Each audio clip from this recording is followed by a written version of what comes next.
안녕하십니까. HR리스트 김희입니다.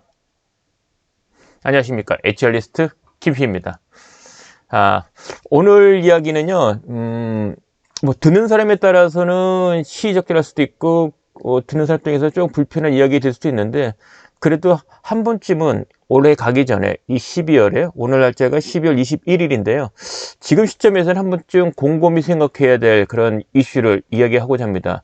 지금 여러분들 화면에 보시면은 오른쪽에 저희 책 4권 중에 퇴직 후 전문 분야 강사로 살아가기라는 요 주제와 연관되는 이야기일 거예요. 얼마 전에 제가 그 블로그에도 글을 썼습니다만은 매년 12월 되면은 이제 그 퇴사자가 나오죠. 자연적으로 뭐 퇴직하시는 분도 있지만 회사의 필요에 따라서 이제 회사를 그만두게 되는 뭐 권고사직 내지는 명예퇴직. 그래서 본인이 의사와 상관없이 퇴직을 할 수밖에 없는 여건들이 발생하는 회사가 있어요. 최근 같은 경우는 뭐 건설업 쪽이 좀 그럴 것 같고요. 그다음에 뭐 증권회사, 그러니까 그 PF라고 해서 부동산 투자를 위한 대출, 이 관련된 그 비즈니스 쪽에 있는 회사들은 상당히 어려움을 겪고 있을 겁니다. 거기다가 지금 이제 뭐 일부 회사 업종들은 화랑이지만은 경기 자체가 죽어가지고 많은 회사 업종들은 사실 불경기거든요. 그러다 보니까 회사 입장에서는 살아남으려면 결국은 비용을 절감해야 되고, 그러려면은 인원 구조조정을 할 수밖에 없는 거죠. 부득이하게 퇴사를 해야 되는 경우가 있습니다. 또는 본인의 의사에 따라 가지고 퇴사를 하는 경우도 충분히 있고요. 오늘 이야기는 퇴직을 해야 되는 입장, 또는 지금 당장은 퇴직은 아니지만 퇴직을 앞두고 또는 뭐 퇴직에 대한 것을 곰곰이 생각해야 되는, 아직은 다니지만은 그런 입장에 계신 분들을 위한 글입니다. 요것에 대한 것을 갖고서 이야기를 하겠습니다.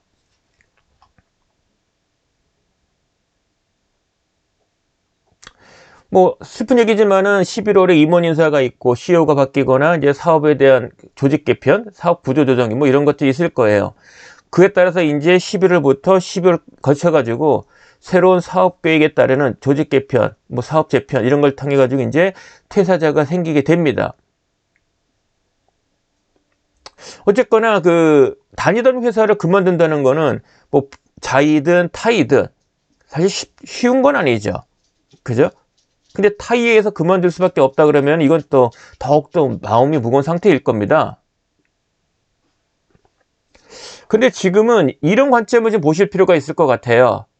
직장인 또는 뭐 직업인, 이 서로 다른 말이 있는데 직장인으로 살아갈 거냐 아니면 직업인으로 살아갈 거냐, 이거를 고민해야 되는 시기인 것 같아요. 물론 입사부터 퇴직할 때까지 정년까지 줄곧 다니던 직장에서 계속 직장인으로 살아남는 경우가 있고요.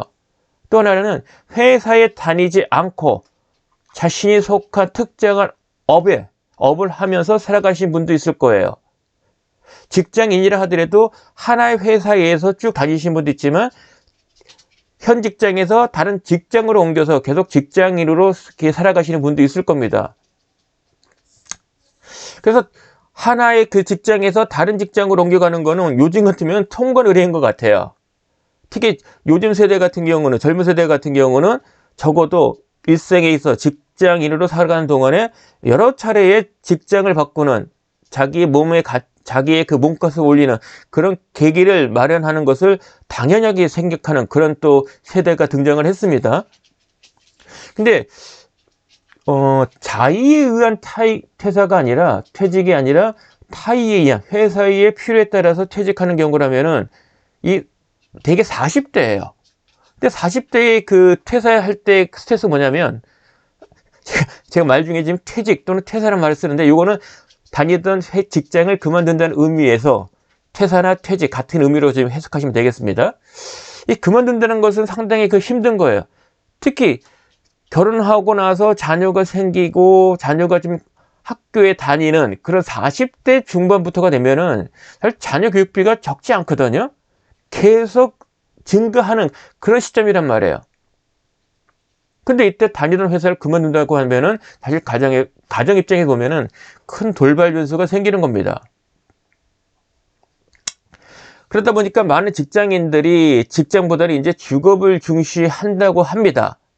하지만 막상 나는 그럼 무슨 직업으로 살아갈 것인가? 그리고 나의 경쟁력은 어떻게 되지? 이 부분을 잘 몰라요. 그러니까 직장 생활을 열심히 하고 있는데도 불구하고 나는 직업인으로서 어떤 분야의 업으로서 살아가는데 적합한 건지, 그리고 그에 대한 경쟁력은 얼마큼 되는지를 잘 알지 못합니다. 그런 상황 속에서 회사를 그만두게 되고 직장인이 될 수 없다면 큰 난처를 겪게 되는 거죠. 그리고 많은 직장인들이 지금 다니는 직장 열심히 다니면 자신의 직업에 대한 경쟁력이 향상된다고 생각하는 경우도 있어요. 틀린 말은 아니에요. 저 같은 경우는 HRD란 인력개발이라는 직무로 시작해서 재직하는 동안 20년을 거의 한 직무로 회사를 바꿨지만 한 직무로서 줄곧 커리어 관리를 해왔습니다. 그래서 퇴사를 하고 직업인으로서 HR 관련되는 비즈니스, 강의, 컨설팅, 저술 이런 쪽으로 업을 삼아서 지금까지 14년째 생활해오고 있거든요. 하지만 대부분의 직장인들은 과연 직장을 10년이든 20년이 다니면서 고유의 어떤 특화된 업이 축적이 되는 거냐라고 생각하면 또 아닐 수도 있다는 얘기예요. 그런 면에서는 지금 직장에 재직하고 계신 분이라면 하나의 직장에 계속 다니든 그러니까 회사를 옮겨서 직장인으로서 생활을 하든 자신이 수행하는 일, 업에 대한 나의 업은 뭐지? 그 분의 경쟁력 어떻게 되지? 이런 쪽에 대한 관심을 갖고 노력을 하셔야 될 것 같아요. 그리고 많은 사람들이 다니던 회사에서 또는 회사를 옮겨서도 마찬가지입니다만은 직급이 상승이 되거나 또는 직책자가 되기를 원해요. 그리고 그 직책도 계속 더 큰 조직의 직책자가 되기를 희망합니다. 그런데 그 자체가 곧 나의 직업의 경쟁력이 향상된다는 것은 아니에요. 관련성은 크지만은 반드시 그런 건 아니란 말이에요. 그래서 재직하는 동안은, 직장에 다니는 동안은 직업인으로서의 나의 직업은 무엇이고 그 경쟁력은 얼마큼 되는지를 항상 경계하고 항상 업데이트를 또는 업그레이드를 하셔야 됩니다. 회사를 다니는 기간만큼 자신의 직업에 대한 전문성이 향상된다면 그 직장이 사실은 그 직무가 가장 행복한 거죠. 그죠? 그래서 회사 다니는 동안에는 그런 노력이 필요할 것 같아요. 가면 갈수록. 단 이런 건 있죠. 저 같은 경우도 HRD 직무만 하다 보니까 지금 많은 회사에서 HRD 직무로만 단위 조직, HRD라는 조직의 직책자가 되는 것, 팀장이 되는 건 사실 거의 힘듭니다. 왜? 인력개발 부서, HR 부서가 사실은 독립적으로 존재하는 데가 극히 드물어요. 따라서 회사 내에서 HRD로 업을 계속하고 싶으면 한 차장급만 하면 한 15년? 이게 정점일 것 같아요. 그 이상 하고 싶어도 없다는 거예요. 그러면 나는 직장인이 되고 싶어. 그러면 HRD로는 사실 멈추는 거죠. 그 나이가 대략 40대일 거예요. 그러니까 직장인으로 남으려면 회사에서 필요한 사람이 돼야 되는 거죠. 회사에서 요구하는 직무를 다룰 수 있는 직무에 대한 전문성을 입증해야 되는 거죠.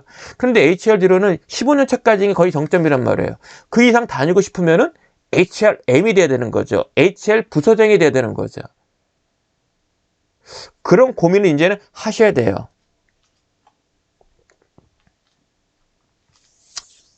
직장인이라면은 적어도 자신이 수행하고 있는 직무, 일종의 그 3년만큼 동일한 직무를 한다 그러면 그거는 일종의 직업에 해당이 되죠. 다만 내가 회사에 다니고 있으니까 직장인으로서 내가 이 회사 그만두려 할 수 있는 직업을 경험하는 거지. 그래서 그런 업이 생기려면 동일한 직무를 3년을 하셔야 돼요. 왜 우리 그 프로 선수들도 되게 보면은 한 3년이 지나야 FA 자격을 얻거든요. 3년 정도 내가 숙성된다는 얘기예요. 그래서 회사 다니면 누적이 되든 아니면 연속적으로든 동일 직무를 3년간은 꾸준하게 하면서 퍼포먼스를 만들어내야 돼요. 시행착오를 겪으면서 퍼포먼스가 나와야 돼요. 그래야 자신의 커리어가 생기는 거고 몸의 가치가 높아지는 겁니다. 3년을 경험했지만 시행착오만 겪고 퍼포먼스가 나타나지 않아. 전년 대비 실적이 보면 고만고만하거나 또는 다운돼. 이런 경우는 직업을 또는 직무의 전문성을 갖췄다고 얘기할 수 없는 거죠. 그런 상태에서 직장을 떠나서 홀로 직업인이 된다. 경쟁자가 얼마큼 되겠습니까? 생각만 해도 아찔한 거죠. 따라서 회사에 다니면서 동일한 직무를 3년 동안 적어도 3년 이상을 경험하지 못하고 그리고 퍼포먼스를 경험하지 못했다면 나와서는 안 돼요. 어떻게든지 회사에서 그런 커리어를 쌓고 퍼포먼스를 만드는 경험을, 그런 팩트를 만들어 놔야 됩니다. 그래야 나왔을 때 직장인이 아닌 직업인으로 살아갈 때 일종의 퍼포먼스, 레퍼런스를 갖는 거죠. 그래서 모든 직장인한테 2024년 12월 21일 이 시점에 여러분에게 드고 싶은 말씀 이겁니다. 퇴사를 혹시 자의적으로 퇴사를 고려하고 있다면 과연 나는 이 회사에서 특정한 직무에 대한 남다른 경쟁력을 갖고 있는지, 퍼포먼스는 낼 수 있는지, 내고 있는지, 이 부분에 대한 질문을 하시고 예스라는 답을 예스라는 답을 할 수 있을 때까지는 나와서는 안 된다라고 감히 말씀드립니다. 뭐 회사 그만두고 뭐 차곡차곡 쌓으면 되지. 늦습니다. 전쟁터에서 신병교육 할 수는 없잖아요. 신병교육을 마친 사람이 전쟁터에 가는 거죠. 나가면 전쟁터예요. 그 전에 훈련을 마쳐야 되는 거죠. 그래서 직장은 퍼포먼스를 만들어내는 실험장이자 일종의 향후 직업인으로 살아가는 데 필요한 훈련소. 이렇게 보시면 여러분이 남은 몇 년 이상 남아있는지 모르지만은 남아있는 기간 동안 무엇을 어떻게 할 것인가를 여러분이 견뎌볼 수 있을 겁니다. 지금 회사 다니는 직장인이라면 특히 40대에 해당이 된다면 마치 프로선수처럼 1년을 맞이하고 치열한 경쟁 속에서 시즌을 보내야 된단 말이에요. 그죠? 그러려면 1년, 2년, 3년을 정말 프로선수처럼 정말 매 시즌마다 프로선수 장점이 뭡니까? 장점이 단점이 시즌 내내 최선을 다하고 엄정한 평가를 통해서 연봉 협상을 한단 말이에요. 계약이 될 수도 있고 안 할 수도 있고 보장도 없어요. 직장인은 그런 경우는 사실 드뭅니다만은 그래도 항상 매년 1년 단위로 최선의 노력을 하셔야 되고 그리고 연말쯤 되면은 과연 이 회사는 나를 재계약을 할 수 있는 나의 몸의 가치가 되는가 아닌가 스스로 자문자답 해보세요. 그렇게 3년을 정도로 최소 버텨야 회사를 나갔을 때 직업인으로서 살아갈 수 있는 최소의 입장은 되지 않나 싶습니다. 따라서 퇴사를 심각하게 고민을 하고 퇴사하기 1년 전, 반년 전 또는 수개월 전 그리고 퇴사 이후 첫 달 또는 뭐 3개월 또는 반년 또는 퇴사 후 1년 이와 같은 스케줄을 맞춰서 그때그때마다 무엇을 해야 되고 그걸 위해서 어떤 준비를 구체적으로 해야 되는지를 사실은 알고 있어야 돼요. 그런 계획이 없이 그런 플랜이 없이 퇴사하는 것은 사실은 불 한복판에 기름을 얹고 뛰어는 격이죠. 정말입니다. 물론 뭐 퇴사 이후 뭐 몇 년간을 내가 생활할 수 있는 자금이 있어. 그러면 좀 달라져요. 그렇지 않다면 퇴직 전 최소 1년, 6개월, 3개월 전, 한 달 전, 퇴사 후 한 달, 3개월, 반년, 1년 이 기간 내에 약 2년에 걸치는 아주 구체적인 실천 계획이 있어야 됩니다. 사실 퇴사를 하면은요 가차없이 매달 청구서가 날라와요. 매월 나가는 돈이 있어요. 이 돈이 규모를 정확히 하는 거는 대개 배우자입니다. 배우자한테 물어보세요. 그럼 얼마가 필요한지가 나와요. 그런데 우리 현실적으로 퇴사를 하고 돈을 번다. 그럼 얼마를 벌 수 있을까요? 한 달에. 최저 시급을 적용한다 그러면 약 200만 원이 될 거예요. 근데 여기서 세금 떼고 하면 한 10% 정도 나가겠죠? 그러면 180만 원. 그죠? 그러니까 퇴사를 해서 현실적으로 한 달을 일해서 돈을 벌 수 있는 금액은 월 200. 근데 세금 공제하면은 뭡니까? 건강보험 이런 거 제외하면은 한 200이 될 거란 말이에요. 아니 180 정도. 그죠? 그걸로 먹고 살 수 있냐 이거죠. 그래서 아내분한테 여쭈면은 자세히 나옵니다. 얼마가 들어가는지. 당연히 저도 알고 있죠. 그래서 아내가 요구하는, 배우자가 요구하는 금액, 그 금액이 매월 꾸준하게 벌어야 될 미니멈이에요. 그것도 1년, 2년, 아니 지속적으로. 언제까지? 대략 해보니까요. 자녀들이 사회인이 됐을 때, 직장을 얻었을 때까지입니다. 그럼 계산해 보세요.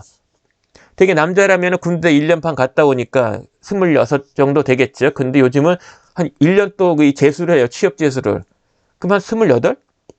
그러니까 28 되는 해에, 28 되는 해에, 한국 나이입니다. 28 정도 되는 해에 이제 즉 사회인이 되니까 그 전까지. 근데 만약에 자녀가 둘이다 그러면은 한 사람도 한 2년 뒤까지 되겠죠. 그죠? 그러니까 첫 자녀 기준으로 했을 때 30살 될 때까지 그때 꾸준하게 돈을 벌어야 돼요. 그럼 여러분 나이를 생각하시면 되겠죠.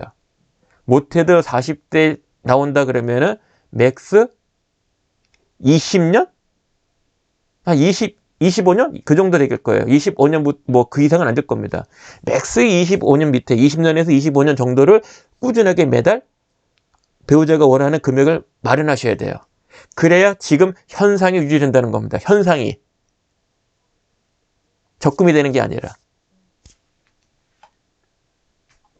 자, 어찌 보면은 지금 여러분에게 드리는 말씀은 저의 경험담일 수도 있어요. 뭐 구체적으로 제가 금액까지 말씀하기는 어려운 거고, 저도 지금 퇴직을 2010년도 1월에 해서 2월 달부터 1인 사업자로서 지금까지 오는데 지금 14년 지났고요. 이제 해가 바뀌면 2024년이 되면은 15년 차가 됩니다.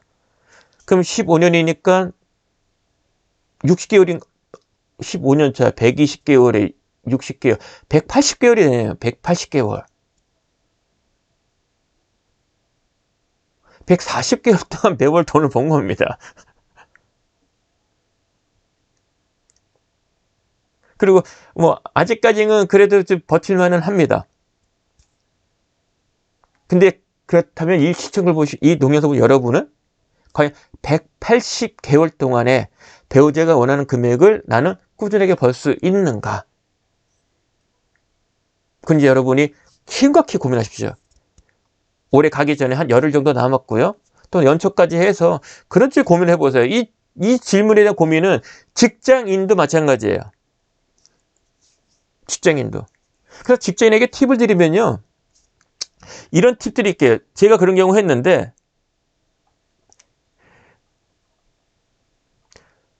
저는 퇴직을 하지 않을 때, 직장에 다닐 때, 특히 이제 막판에 40대 들어서는 매년 이거 한 해 한 해 사실은 마지막이라 생각하고 일을 했어요. 그리고 한 해 한 해 끝날 때마다 올해도 살아남았네, 내년도 이럴 수 있네, 이런 입장이 됐을 때 꼭 했던 게 사실은 이력서를 그러니까 헤드헌터에게 줄 수 있는 그런 이력서를 업그레이드 했습니다. 항상 매년. 그렇게 제 몸 가치가 보이더라고요. 그래서 회사를 다니시는 분이라면은 매년 12월에 자신의 몸값을 표현할 수 있는 이력서를 한번 적어보시라. 그럼 느낀 바가 있을 겁니다. 그리고 퇴직을 염두에 두신 분이라면은 퇴직 1년 전, 사실 제게 권장하는 건 3년이에요. 항상 3년 뒤에 퇴직할 거라는 그 관점에서 매년 퇴직 계획을 세우세요. 지금 이제 2024년도 12월이면은 28년도에 퇴직한다고 생각을 하고, 내년이 되면 29년도에 퇴직을 생각하고, 이런 식으로 준비를 계속 업데이트 해보세요. 그리고 정말로 퇴직을 마음 먹었다 그러면은 1년 전에 마음을 먹고 1년 동안 준비하시라. 그런데 플랜은 퇴사 이후에 1년간 어떻게 할 것인가 부분도 같이 포함해라. 즉, 퇴직을 마음 먹었으면 1년 이내에 퇴직을 하겠다 마음을 먹으면 퇴직 1년 전, 퇴직 후 2년, 이 스케줄을 짜십시오. 주차별로. 근데 직장인들은 이걸 잘 하실 거예요. 왜? 성과 관리, 계획을 수립하고 실행하고 평가하고 또 보완 대책 마련하고 다시 또 성과 목표 수립하고 하지 않습니까? 그거예요. 다만 입장이 이제 퇴사 후라는 거죠. 이미 제 블로그에 또는 유튜브에도 퇴직 관련되는 글, 동영상이 많습니다.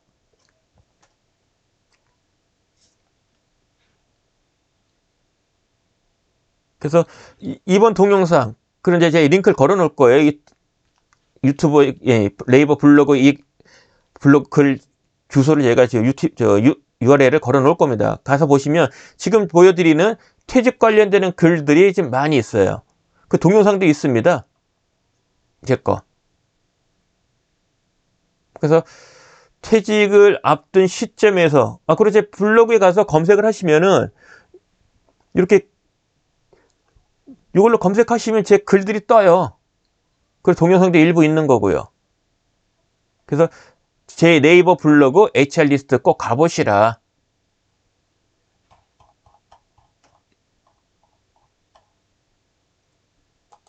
그래서 여러분들 오늘 제가 말씀드린 거는 저희 경험이기도 하고, 그리고 지금 시점에서 여러분이 많은 고민을 하실 것 같아서 지금 시점에 맞게 다시 한번 또 여러 차례 글과 동영상 찍었지만은 한 번 더 말씀을 드리는 겁니다. 제 생각은 그렇습니다. 어차피 직장은 어느 시점에선가 나와서 직업인이 돼야 돼요. 물론 평생 먹고 살 게 있으면은 직업인 안 돼도 돼요. 무직자해도 됩니다. 먹고 살 게 있으면. 그래서 자녀가 첫애 기준으로 첫애가 사회 나가는 30살 되는 해까지, 지금부터 30살 되는 해까지 매월 배우자가 원하는 생활비를 벌 수 있다면, 돈이 들어올 수 있다면 굳이 직업을 안 가져도 돼요. 근데 직업이 없으면 그걸 벌 수가 없다. 그럼 직업을 가져야 된다는 거죠. 그런데 그 금액은 정해져 있다는 거죠. 그 부분에 대한 거를 이제 어떻게 마련할 것인가를 심각하게 고민을 해보자. 지금 나라가 아니라 직장이라면 3년 플랜을, 퇴직을 마음 먹었다면 적어도 1년 전부터 퇴직 후 1년 동안 이 2년간에 걸친 구체적인 계획을 수립해 보시라 라고 말씀드리고 싶습니다. 여기서 우리 직장인들 오해하면 안 되시는 게, 난 직장생활 10년 했어. 그럼 10년간의 직업에 커리어가 있는 게 아니라는 거죠. 그럼 면밀히 따져봐야 돼요. 정말 특정한 업에 대해서 어느 정도 경쟁력이 있는지는 시장이 판단합니다. 다만 물어보겠죠. 그 업에 해당하는 직무를 얼마 동안 경험하셨습니까? 적어도 3년 이상. 그때 성과가 뭐 있습니까? 보여주시죠. 그 성과물이 있어야 된다는 겁니다. 이 점 꼭 잊지 마시고요. 오늘 영상은 여기까지입니다. 고맙습니다.